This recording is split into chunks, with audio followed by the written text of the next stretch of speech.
Salve a todos em nome de Jesus, amém? Amém.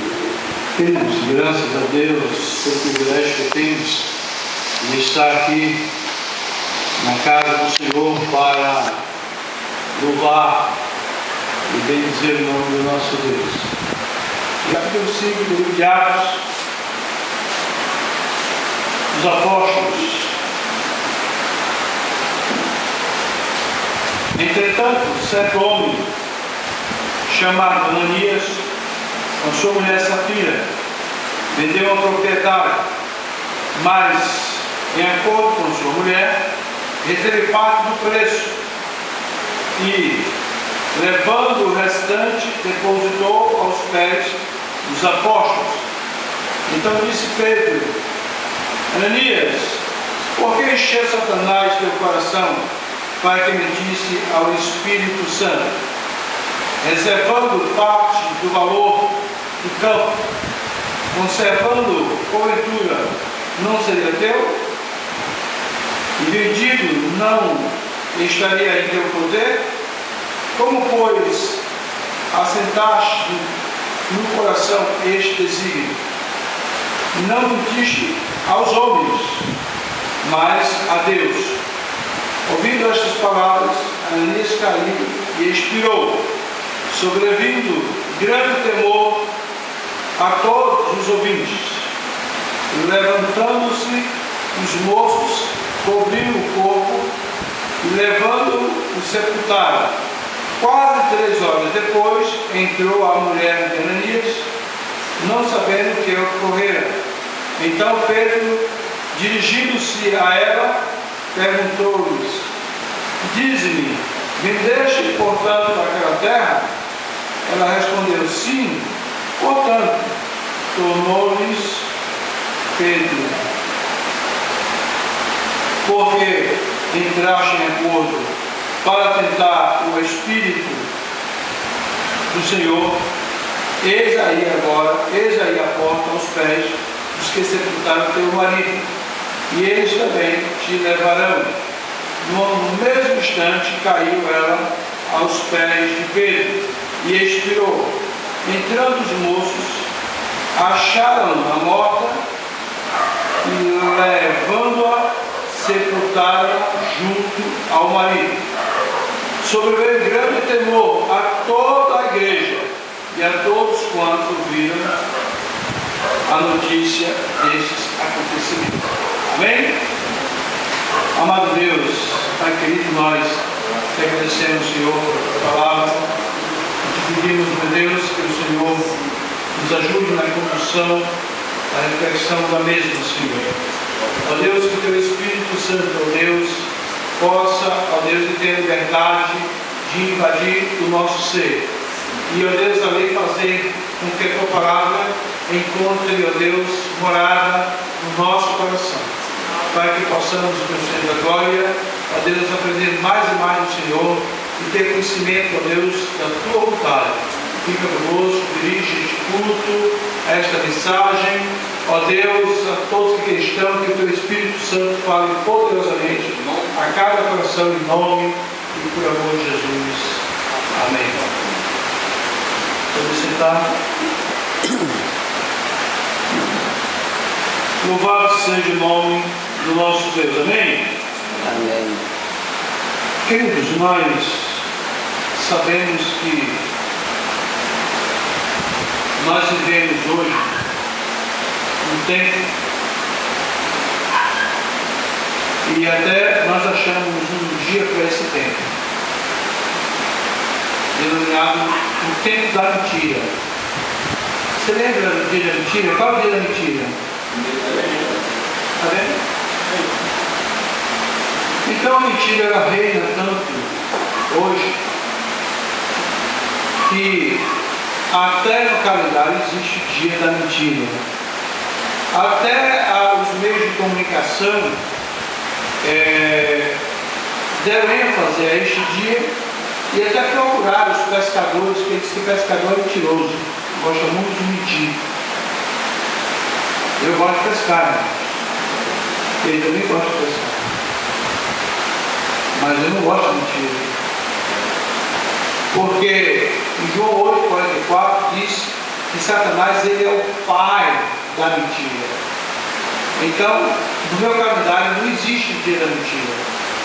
No mundo pode existir, as pessoas podem até declarar e até reservar um dia para brincar de mentira. Mas a palavra de Deus diz que o nosso Senhor e Salvador Jesus Cristo, Ele é o caminho e a verdade. Amém? Amém. Ele é o caminho e a verdade. Ele não é mentira. Por isso que fizeram a Bíblia, já existe a Bíblia de Satanás há muitos anos, não é coisa de agora. Há muitos anos existe a Bíblia de Satanás. E ela, aonde o Senhor diz sim, ela diz não. Aonde o Senhor diz passa, ela diz não, passa. Então, ela é totalmente contrária à Bíblia Sagrada. Se você quiser saber o que é a Bíblia de Satanás, só é você inverter todo o sentido da palavra de Deus. É exatamente o que está lá. Então, aonde ele manda falar a verdade, ele manda você mentir. Por isso que a Bíblia diz que Satanás é o pai da mentira. Ele gerou ele, foi realmente aquele que trouxe a mentira para o meio do povo. Ananias e Safira, eles eram novos convertidos, podemos dizer assim, novos convertidos, porque quando uma pessoa age dessa forma, ela pode ter 30 anos de evangelho. Ela age como ignorante. A pior coisa que pode existir na vida de um homem, depois de não ter Jesus, que é pior de todas as coisas, é você não ter Jesus. É a ignorância. E a ignorância é diferente da falta de educação, de ser mal educado. Às vezes as pessoas são estúpidas, são grosseiras, a gente chama ela de ignorante. Não, ela é grosseira, ela é mal educada. Ignorante é aquele que ignora, aquele que não conhece. Ananias, sabendo quem era Deus, ouvindo tantas vezes a palavra de Deus, talvez sendo até um dos pregadores, até um dos anunciadores, um dos perseguidos, porque era um cristão,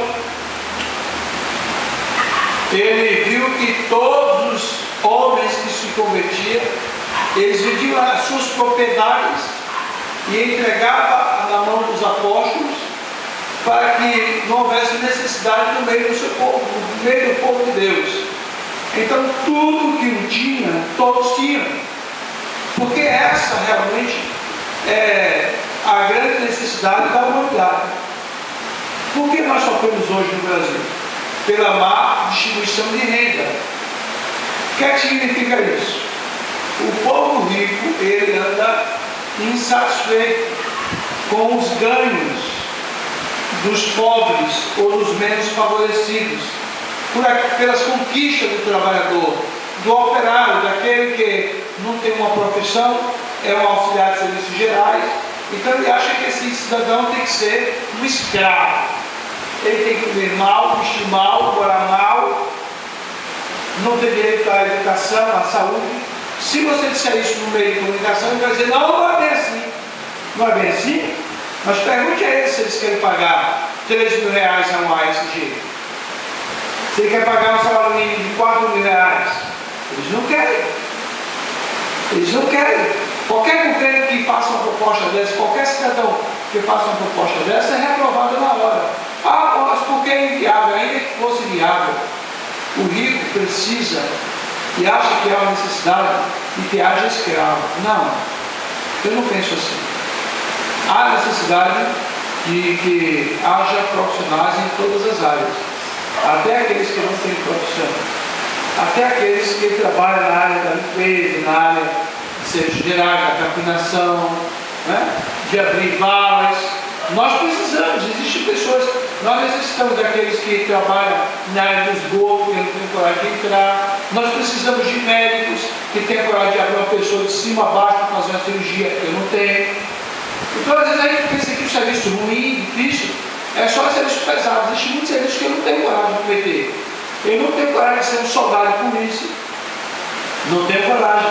Porque você está numa viatura e de repente você recebe um comunicado de que está havendo um assalto, tem muitos bandidos, e a viatura mais próxima vai lá para dar cobertura. E você sabe que você está indo para uma chuva de bala, você vai chegar lá e você perder a sua vida. Então eu não tenho coragem para muitas coisas. Tem muitas profissões que eu não exerceria. Porque são profissões que devemos honrar, devemos respeitar, devemos entender que é dignas, mas que é para uns e não é para outros. Mas isso não significa que eles têm que viver mal, comer mal, vestir mal, calçar mal, morar mal, ter uma educação ruim e ter uma saúde precária. Então hoje, 5% da população, 5 a 6% da população brasileira tem mais de 50% do PIB. Significa que a maioria das riquezas, das grandes riquezas do país, está na mão de 5% da população. 95% são pessoas de classe rica, o restante, classe média, pobre ou de classe pobre. E a classe miserável, que é aquela que realmente anda comendo rato, matando lagartixa, matando inseto e comendo, porque a fome é tão grande que não tem o que comer, não acha o que fazer. E quando acha, as pessoas querem dar uma porcaria de salário para as pessoas trabalharem, que as pessoas não têm condições. Então Ananias e Safira talvez pensasse assim: queria ter uma vida boa, diferente dos demais. Por quê? Porque todos que se convertiam vendiam tudo que tinha que entregar na mão deles para que depositarem, entregar nas mãos deles, para que eles pudessem distribuir de forma organizada. Se você podia comer hoje carne de boi, o guisado era guisado para todo mundo. Se era filé mignon, era filé mignon para todo mundo. Para o rico e para o pobre. Para aqueles que teve muitos, um poder aquisitivo muito alto, e para aqueles que não tinham. Então, não tinha aquela coisa de encontrar alguém comendo filé e outros comendo ovo frito ou comendo puro. Então, esse é o desejo. Essa é a igreja ideal. É a vida ideal, é o mundo ideal, que está longe de vivermos, de encontrarmos.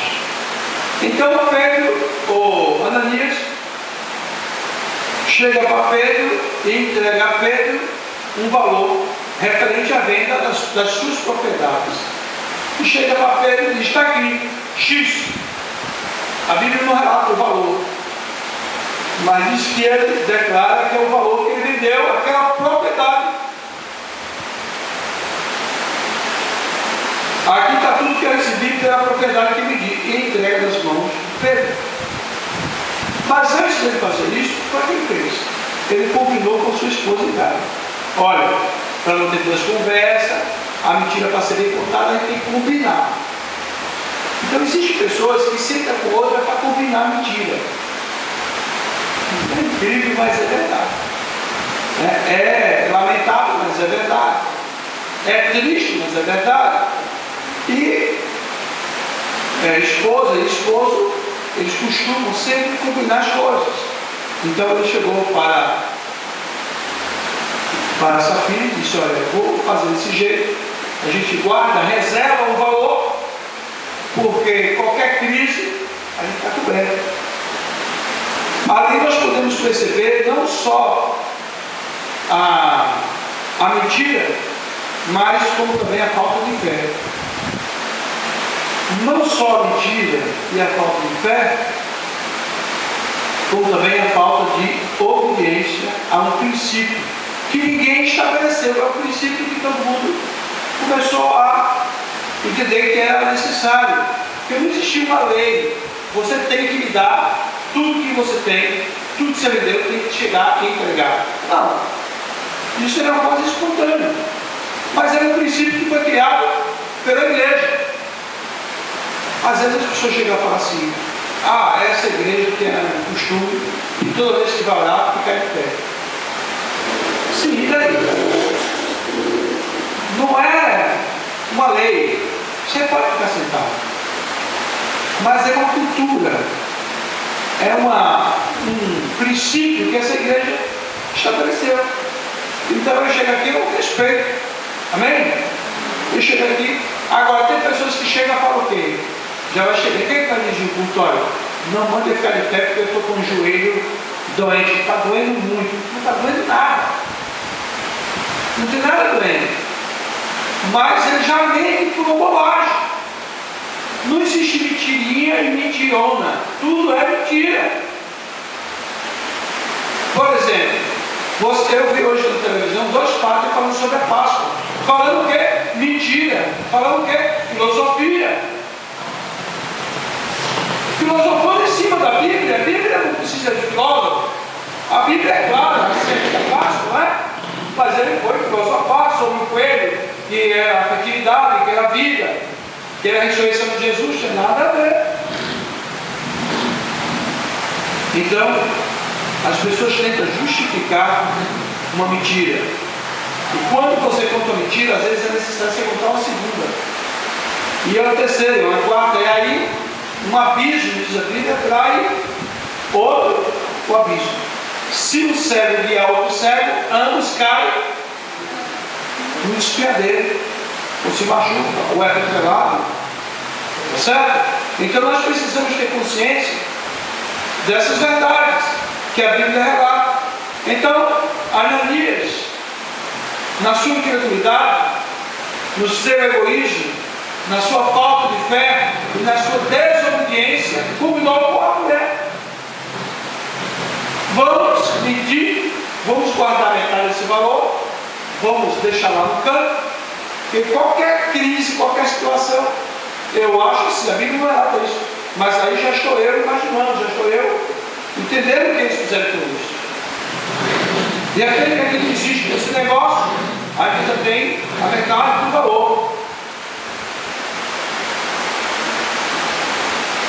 As pessoas acham que a igreja ela existe porque o homem acha bonito organizar templos, botar cadeira, fazer grupo de louvor e estar pregando. As pessoas imaginam que igreja é invenção de homem. Ele diz o erro está. E que as coisas da igreja não têm sentido. Vocês imaginem, para você pegar um instrumento desse, para tocar, você tem que ter essa consciência de que deve orar, se preparar, fazer um momento de oração e pegar um instrumento. É consagrado a cada instrumento. Quem ignora isso dá mal. Aí a pessoa pensa que é fácil tudo isso. Aí a pessoa chega e aponta o dedo em cima de um levita, bota o dedo e tenta manchar, e tenta muitas vezes atacar o levita com palavras e muitas vezes com mentiras. E o que é que acontece? Eles têm dono. Eles têm dono.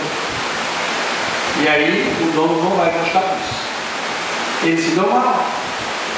A mesma coisa, pastor de igreja. Deus sabe que eu nunca pedi. Eu nunca pedi para ser pastor. Nunca. Não. Existe uma coisa que lhe é imposta. O homem pode não ter capacidade de impor uma situação, mas Deus ele impõe. Ele chama você e você pode dizer não 10 vezes, mas ele insiste que você tem que vir. E os grandes homens de Deus que têm história, eles reputaram, eles disseram não, e eles disseram que não eram capazes.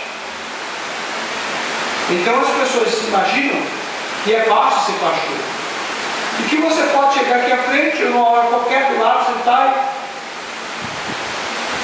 e mentir, e fazer jogo.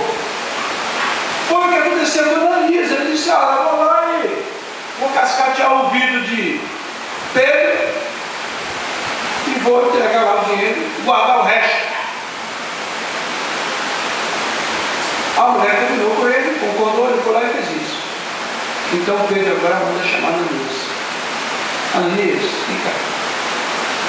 É verdade que você vendeu esse terreno? Sim, vendi, por quanto? X. Por que você deixou Satanás? Porque ele é o pai da mentira.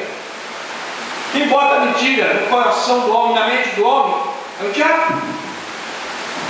Por que você deixou Satanás colocar isso no seu coração? Olha, porque você mentiu. Você não mentiu, não foi para mim não. Você está olhando, você olha para mim e é só o homem. Mas você não mentiu para o homem não, você mentiu para o Espírito Santo. O Espírito Santo é a essência de Deus, Deus é Espírito.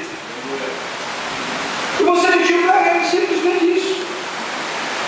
Você sabe o que é que significa isso? Isso significa que você cometeu um grave pecado. Por isso, você vai morrer. E ele morreu imediatamente.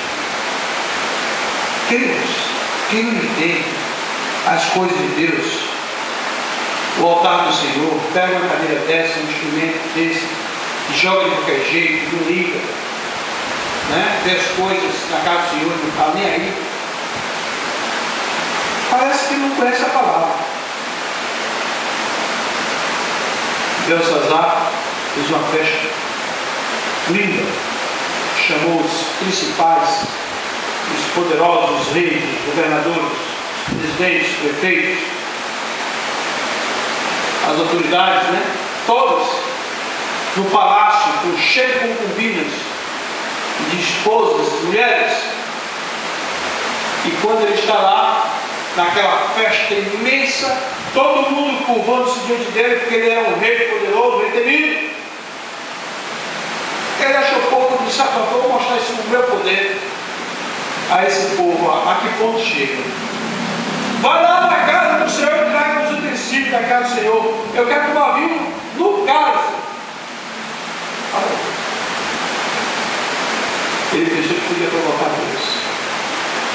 Ele pensou que poderia desafiar a Deus. Trouxeram os cálices, lindo, contra lá e vinho para todo mundo. Ele começa a beber.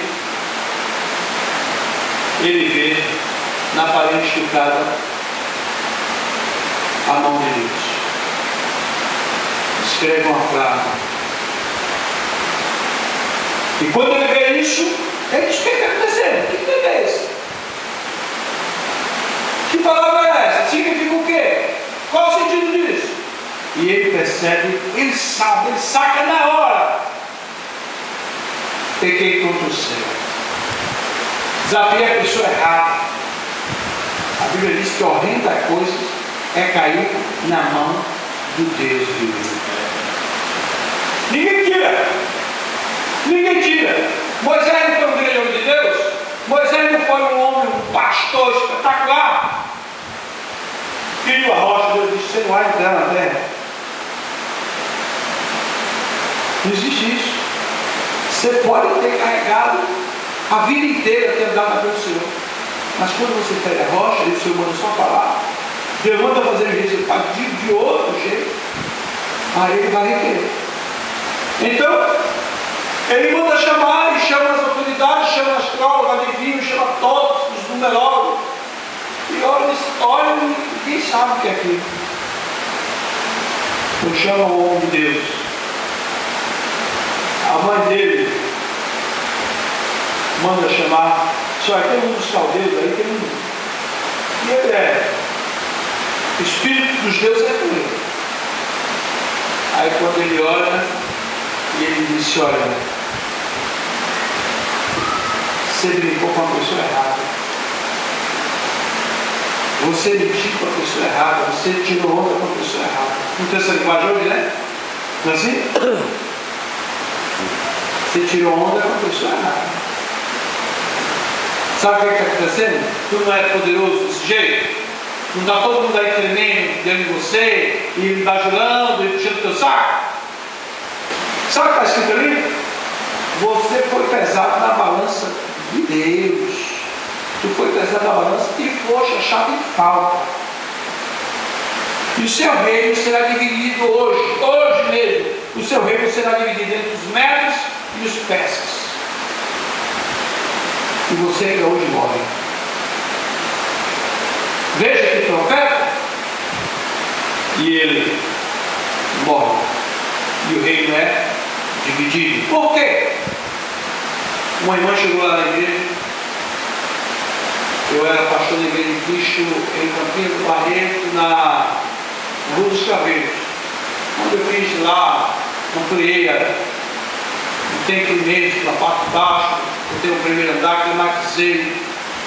Foi lindo o templo. Muita gente. Então, de segunda-feira, reunião dos departamentos. Homens, mulheres, crianças, adolescentes, todo mundo tinha um tema da sua idade para estudar. E o irmão achou que o teclado da igreja precisava melhorar, porque o filho dele gostava de bateria e de teclado. Gostava de levar em conjunto. Quando eu conheci essa irmã, ela tinha um escritório de contabilidade no fundo da casa dela, no quintal da casa dela, praticamente. Era no quintal, um quartinho. Ela tinha poucos. Todo final de ano, o último dia de trabalho, ela me chamava para orar pela vida dela, agradecer a Deus. E no primeiro dia de atividade, ela me chamava para orar, para rogar a Deus as bênçãos para o ano.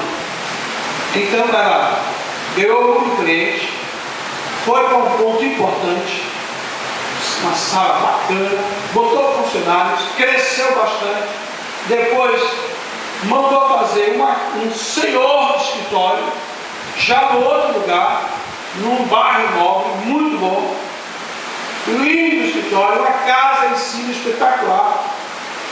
Aí pensou o quê? Sou dono do pedaço.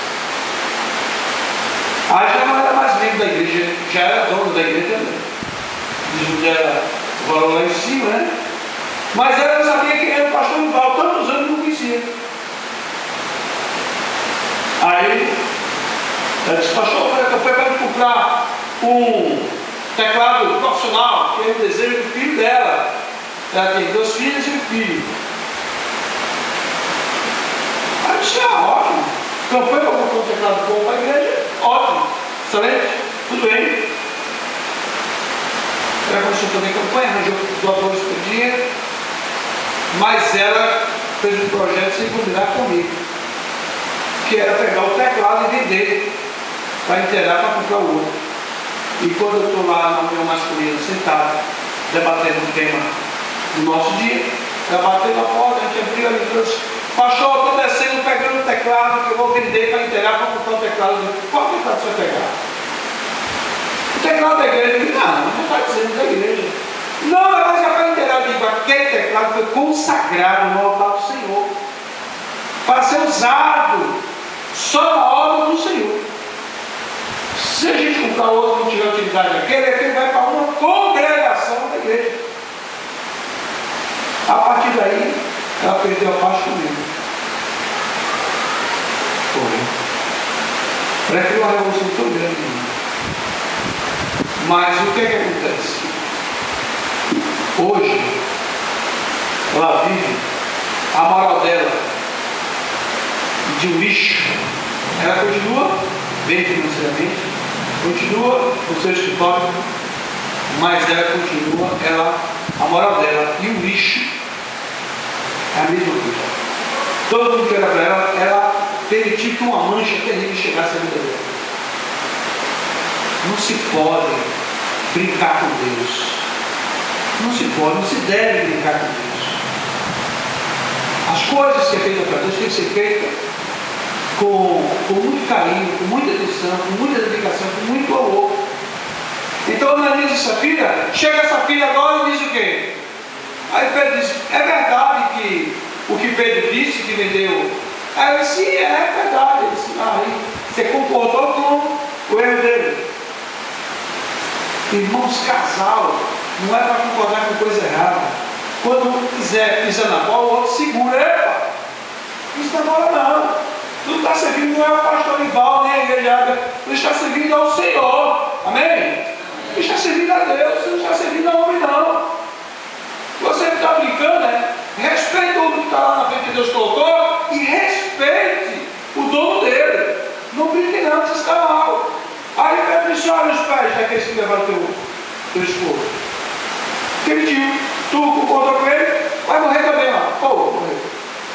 foi sepultado do lado dele. O lugar de mentiroso é perto de outro. O lugar desobediente é perto de outro. Porque o lugar do povo de Deus é o lugar da obediência, é o lugar da verdade. Porque quem está em mim e em você, ele é a verdade. Amém? Então, eu entendo que um relacionamento conjugal, que ele nasce sem de mentira, a tendência dele é descambar para um fracasso. Você vai montar um negócio e monta um negócio sem mentira, a tendência dele é fracasso, porque Deus não abençoa, não santifica e nem honra mentira. Então, exercer o seu ministério na casa do Senhor com mentira? Não! Eu prefiro 10 vezes ter um cara que tem uma vida pregressa, difícil, complicada, mas que chega para mim e fala a verdade, do que ter uma pessoa calada e tal, a vida está perfeita, mas está voltando ao Senhor e quando não está. Às vezes a gente pega uma pessoa que cometeu um testemunho e manda ela rifa. E tem os caladinhos que está de pecado da cabeça ao pé. E a gente está cheio de felicidade com ele. Nós precisamos ter coerência. Nós precisamos caminhar no caminho em que o Senhor Jesus nos apresentou. O caminho que Ele nos apresentou não é um caminho fácil. Não é um caminho de facilidade. É um caminho estreito. Um caminho difícil de andar. Um caminho que aquele que lá vacilou, você bota o pé fora. Então, se eu vacilo e boto o pé fora, todo mundo vacila e bota o pé fora. Se todos nós somos pecadores remidos, significa que todos nós pecamos. E se nós temos Deus no coração, nós não temos prazer nele no pecado. Nós repudiamos, nós oramos ao Senhor, nós confessamos, nós declaramos ao Senhor, nós pedimos força a Deus para dizer: Senhor, eu não posso viver essa vida de pecado. Porque a igreja não sabe, os irmãos não sabem, mas o Senhor sabe. Ah, mas se a igreja, tu me pergunta, como é que vai? Eu venho aqui, tropeçando do lado do outro, pedindo graça ao Senhor e me levantando.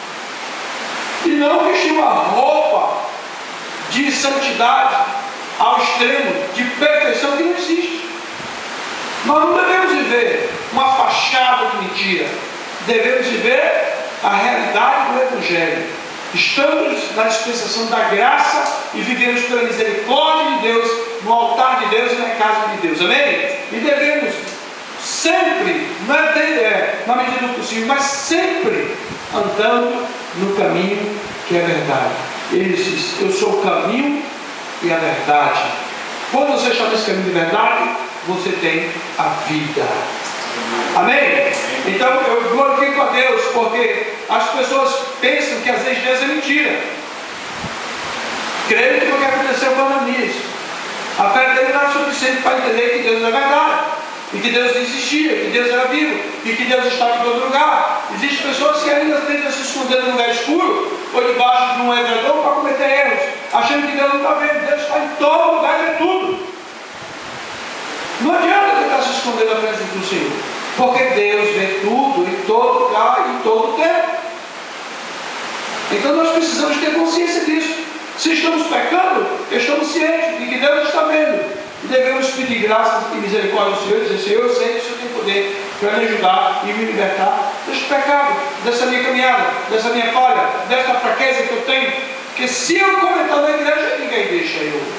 Nem cantar mais, nem cantar tempo. Uma certa feita eu perguntei ao irmão, perguntei aos irmãos, na verdade, da igreja, se eles teriam coragem de deixar um pregador na igreja dele ter lugar no altar, se esse cidadão se dissesse ser crente, mas nele não habitasse bem algum, você deixaria? Não, de forma alguma. Você não deixaria de forma alguma? Não. E se eu dissesse que o mal que ele não gosta, esse mal está nele? E aí eu comecei a provocar. E eles, não. E era uma igreja pentecostal muito rigorosa. Eu disse, mas se o apóstolo Paulo pedisse a vocês uma oportunidade para pregar aqui, vocês deixariam? Ah, claro. O apóstolo Paulo deixaria. Ele disse, então, amém por isso. Vou ler aqui então para vocês. E vocês vão me dizer se vocês deixariam ele pregar. Capítulo 7 do livro de Romanos.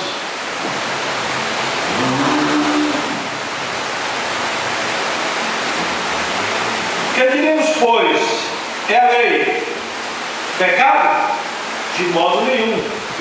Mas eu não teria conhecido o pecado senão por intermédio da lei, pois não teria eu conhecido a cobiça, se a lei não disser, não cobiçarás. Mas o pecado, como na ocasião pelo mandamento, despertou em mim toda sorte de concupiscência, porque sem lei está morto o pecado. Outrora, sem a lei eu vivia, mas sobrevindo o preceito, reviveu o pecado, e eu morri. E o mandamento que me fora para a vida, verifiquei que este mesmo se me tornou para a morte. Porque o pecado, prevalecendo-se do mandamento, pelo mesmo mandamento, me enganou e me matou. Por conseguinte, a lei é santa e o mandamento santo e justo e bom. Acaso o bom se me tornou em morte? De modo nenhum. Pelo contrário, o pecado, para revelar-se como pecado, por meio de uma coisa boa, causou-se a morte, a fim de que, pelo mandamento, se manifestasse sobremaneira maligno. Porque bem sabemos que a lei é espiritual. Eu, todavia, disse o apóstolo Paulo, sou carnal, vendido à escravidão do pecado. Porque nem mesmo compreendendo o meu próprio modo de agir, pois não faço o que prefiro, e sim o que detesto. Ora, se faço o que não quero, consinto com a lei que é boa. Neste caso, quem faz isto já não sou eu, mas o pecado que habita em mim. Você daria oportunidade a uma pessoa dessa que declara isso, que confessa isso? Quem é o louco que confessa isso na igreja? Ele não tem oportunidade nenhuma. Porque eu sei que em mim, isto é, na minha carne, não habita bem nenhum. A palavra de Deus que diz isso. Versículo 18. Pois o querer, o bem está em mim, não porém o efetuá-lo. Querer o bem está em mim, mas efetuar não consigo efetuá-lo. Porque não faço o bem que prefiro, mas o mal que não quero, esse faço. A igreja ficou com os olhos arregalados, assim, ele dizendo e falando, chamando a atenção, dizendo que é o apóstolo Paulo, escrevendo aos romanos, falando sobre ele. E agora, você daria a oportunidade desse homem? Por que ele fazia isso? Por que ele disse isso? Porque ele não vivia uma vida de mentira. Ele não vivia um evangelho de mentira. Ele não vivia uma comunhão com Deus de mentira. Ele não vivia uma comunhão com os irmãos de mentira. Então, por que nós devemos pedir oração uns aos outros? Por que nós devemos orar uns pelos outros? Porque aquilo que eu quero fazer, aquilo que você quer fazer, muitas vezes nós não conseguimos. Aquilo que é perfeito, que é bom e que faz bem, nós não conseguimos. Aquilo que nós não devemos fazer, nós odiamos e condenamos e apontamos as pessoas e dizemos, é fazendo. Depois a gente se encontra fazendo. E agora? É por isso que quando nós vamos, muitas vezes, numa posição acerca do irmão que peca na igreja, a gente tem que parar para analisar, discernir e saber o que vai fazer. Porque o mesmo princípio que você vai usar para um, você talvez queira usar para outro. Mas qual é a determinação do Senhor? Será que é a mesma? Cada um tem um motivo, cada um tem uma justificativa. É por isso que nós temos um advogado que está à direita de Deus e que intercede por nós. Porque ele conhece o meu deitar e o meu levantar. Ele sabe a intenção do meu coração e da minha mente. Ele sabe que eu não estou satisfeito. Ele sabe que eu estou lutando contra aquilo. Mas os irmãos não sabem. Por mais que a pessoa se explique, ele diz, você até explicou muito, mas não justifica. Você está disciplinado, você está e leva para frente do culto e deixa as pessoas horrorizadas. Mas temos um advogado. Por isso, que devemos orar antes de agir, antes de tomar qualquer posição. Amém? Porque a mentira não pode prevalecer, mas a verdade do Senhor. Mas ele diz aqui, porque no tocante ao homem interior, tenho prazer na lei de Deus, mas vejo nos meus membros outra lei, que guerreando contra a lei da minha mente, me faz prisioneiro da lei do pecado, que está nos meus membros. Aí ele diz, miserável homem que eu sou, quem me livrará do corpo desta morte? Aí ele diz aqui, graças a Deus por Jesus Cristo nosso Senhor, de maneira que eu, de mim mesmo, com a mente, sou escravo da lei de Deus, mas segundo a carne, da lei do pecado. Então a inclinação da carne é morte, a inclinação do pecado da carne é pecado. Nós somos convidados a pecar 24 horas por dia. Às vezes as pessoas vão dormir e sonham pecando. Nunca aconteceu? Com vocês também. Mas sonham pecando. Você acorda apavorado. Meu Deus, que eu fiz tudo. Você acorda. Graças a Deus que era um sonho. Então, o nosso corpo, ele tem essa inclinação, e é 24 horas por dia. Então eu digo, nós vivemos uma duplicidade de personalidade. Nós somos como 2 leões dentro de uma jaula. Se você alimenta um e deixa outro faminto, o que é que acontece? O bem alimentado vai matar o faminto. Ele está forte, vai matar o faminto. Mas se você pegar e alimentar os dois, a briga fica igual. Você tem chance de ter vitória, amém? Então o que eu quero dizer com isso? Nós precisamos, no culto de oração, estar aqui orando, falando com Deus e dizendo ao Senhor das nossas limitações, das nossas fraquezas, mas confessando ao Senhor, abrindo a boca e falando com Deus, para que Ele conheça, para que Ele saiba que nós reconhecemos de que Ele é onisciente, onipresente e onipotente, de que diante dele ninguém mente, de que diante dele ninguém é perfeito, e que eu sou mais um que não sou perfeito, preciso da misericórdia, da graça, da unção, do poder dele para reverter esse quadro. Preciso ser alimentado com a presença dele na minha vida, para eu ter força para lutar e vencer sempre, para eu não ser um pobre miserável, mesquinho, que pega o dia que vendia uma propriedade por 100 mil, quando eu vendi por 200, e chega no altar do Senhor e diz, não, eu estou entregando tudo que eu vendi. Não, é mentira. Então eu tenho que ter poder para vencer a mentira, eu tenho que ter poder para vencer exatamente o egoísmo. Eu tenho que ter poder para vencer a minha incredulidade. Para isso é necessário que eu esteja aqui, sempre junto com os irmãos. Pega na mão do irmão, dizendo, irmãos, olhe por mim. Olhe por mim. Os irmãos veem, estou ali na frente e tal, mas eu estou lutando como você está. Eu estou olhando com você, para a gente chegar lá. Amém? No céu nós vamos chegar, mas para andar na frente do Senhor, agradando a Deus, é necessário que a gente, que a igreja do Senhor, que o povo de Deus dê as mãos e ore sempre, e glorifique o nome do Senhor fazendo isso. Isso em casa, o marido com a esposa, dá as mãos, olha no junto, dados pedindo, olha, Senhor, abençoa minha esposa, e a esposa abençoe meu esposo, pedindo que Deus cubra um ou outro de poder, de graça, de autoridade e capacidade, para que haja verdade no relacionamento. As pessoas têm mentido muito, a esposa tem mentido muito para o marido tem mentido muito para a esposa, se vai. E aí, qual é o final disso? Morte.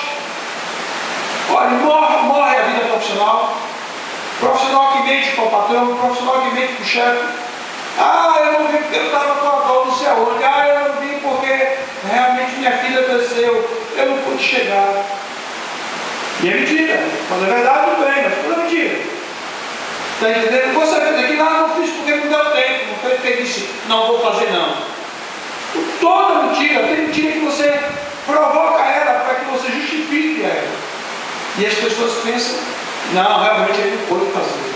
Então nós precisamos, amados, ter muito cuidado para não andar uma vida de mentira. Para que o meu casamento seja um casamento de verdade. Para que o meu namoro seja um namoro de verdade. Para que a minha vida espiritual seja uma vida de verdade. Amém? Para que a minha comunhão de Deus seja uma realidade.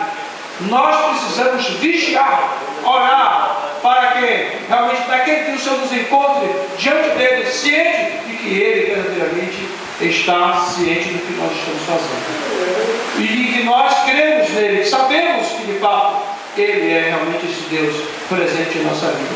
Não só para me abençoar, não só para dizer, me fazer prosperar, não só para me livrar do mal, mas também para conhecer as minhas fraquezas, as minhas limitações e me encontrar lutando para vencer elas. Amém?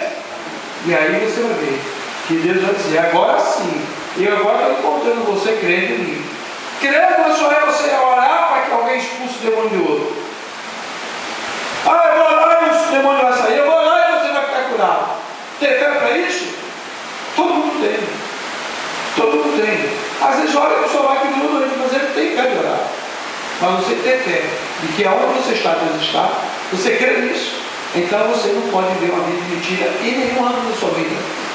Financeiro, profissional, sentimental, familiar, na igreja, com seu irmão, com seu pastor, com a sua igreja. Nós devemos nos dedicar a servir ao Senhor.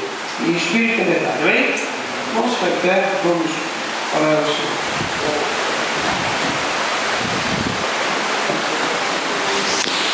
Amado Deus, Pai eterno, Príncipe da paz, Senhor das nossas vidas, aqui estamos, Pai, na Tua presença, meu Deus, e queremos, meu Senhor da glória, te agradecer pelo privilégio de estar aqui na Tua casa, Senhor. Pelo privilégio que temos, meu Deus, de estar na Tua presença. Ó Deus, em todo tempo, Senhor, o Senhor está presente. Quantos livramentos o Senhor nos tem dado?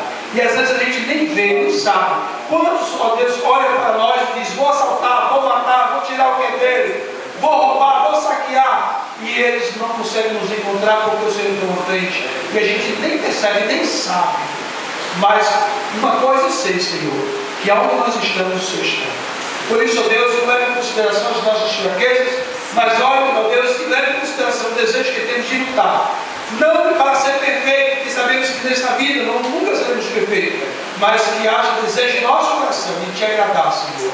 De ser fiel, dizimista, ofertante na tua casa, ó Deus, de não querer enganar o nosso irmão, o nosso próximo, o nosso patrão, o nosso chefe, ó Deus, esposa, os amigos, Pai, em nome de Jesus. Eu te peço, meu Senhor da glória, que o Senhor nos faça ter uma comunhão plena e verdadeira, Senhor, para glorificar o teu nome. Te peço agora, Deus, que nos leve em paz e nos conceda, Deus, uma vida em paz na tua presença, para a glória do teu nome, em nome de Jesus. Que o Santo e poderoso amor de Deus, o Pai, a graça do Senhor Jesus Cristo e as consolações do Espírito Santo de Deus, seja com todo o povo de Deus hoje e para todo sempre. Amém. Deus nos perdoe.